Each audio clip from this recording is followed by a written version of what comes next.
I'm going to level with you here. You might not like what I've got coming up in the show. I'm speaking with two prominent Republicans, Congressman Don Bacon of Nebraska and the political Republican strategist Frank Luntz.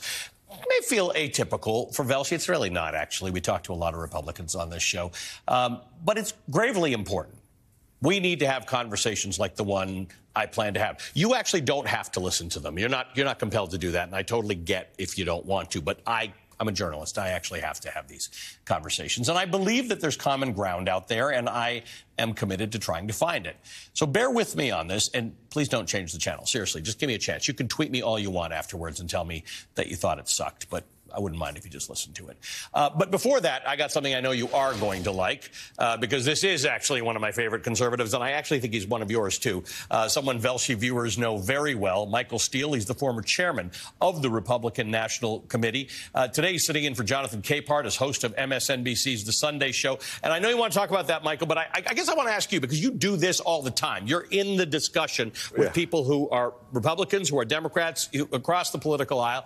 What do you think, for the purposes of my viewers, I should be talking to Don and Frank about?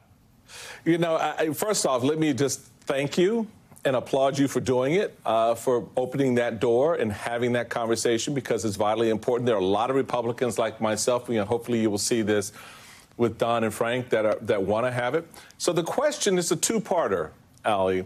The first is, do you recognize that there is a virus, an infection, that there's a problem inside the body politic of the Republican Party?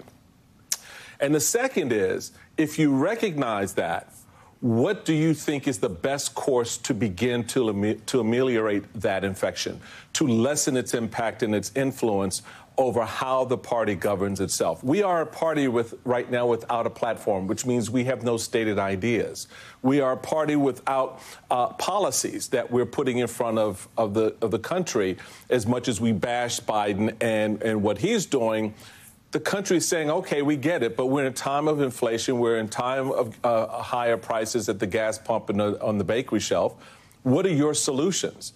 So I think that begins the conversation, because you have to recognize that there's an ailment first. If you don't recognize that there's something wrong, then you're never going to fix it. So I think I would start with those two. And I know hopefully you will get, I won't say I know, hopefully you will get honest, direct answers. Yeah, I'm confident that I will. What do you got? What are you excited about on your show? Well, you know, it's a lot, because first off, filling in for my boy, Jonathan Capehart, I had to get sartorially attired for this one. That's right, you got the tie on. His brother doesn't make it easy for us. And the square, I love it. Not make it easy.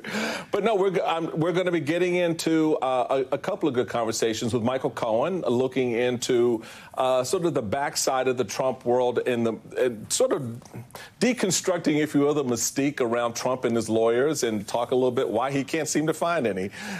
And also get into Liz Cheney a little bit, talk about her breakout moment this week. Yes, she lost her primary, but I think some bigger things are going to come for Liz. And so we're going to get into whether or not that's a presidential bid or something bigger than the presidency. Something bigger than a presidential bid from Liz Cheney. There are a whole lot of Democrats who had no time for Liz Cheney for a long time, who find her quite intriguing these days. Michael Cohen's always great. I was on his podcast earlier this week, which is always fun to do, except he swears an awful lot, so I always have to try and keep a straight face when he... I got my finger on the button.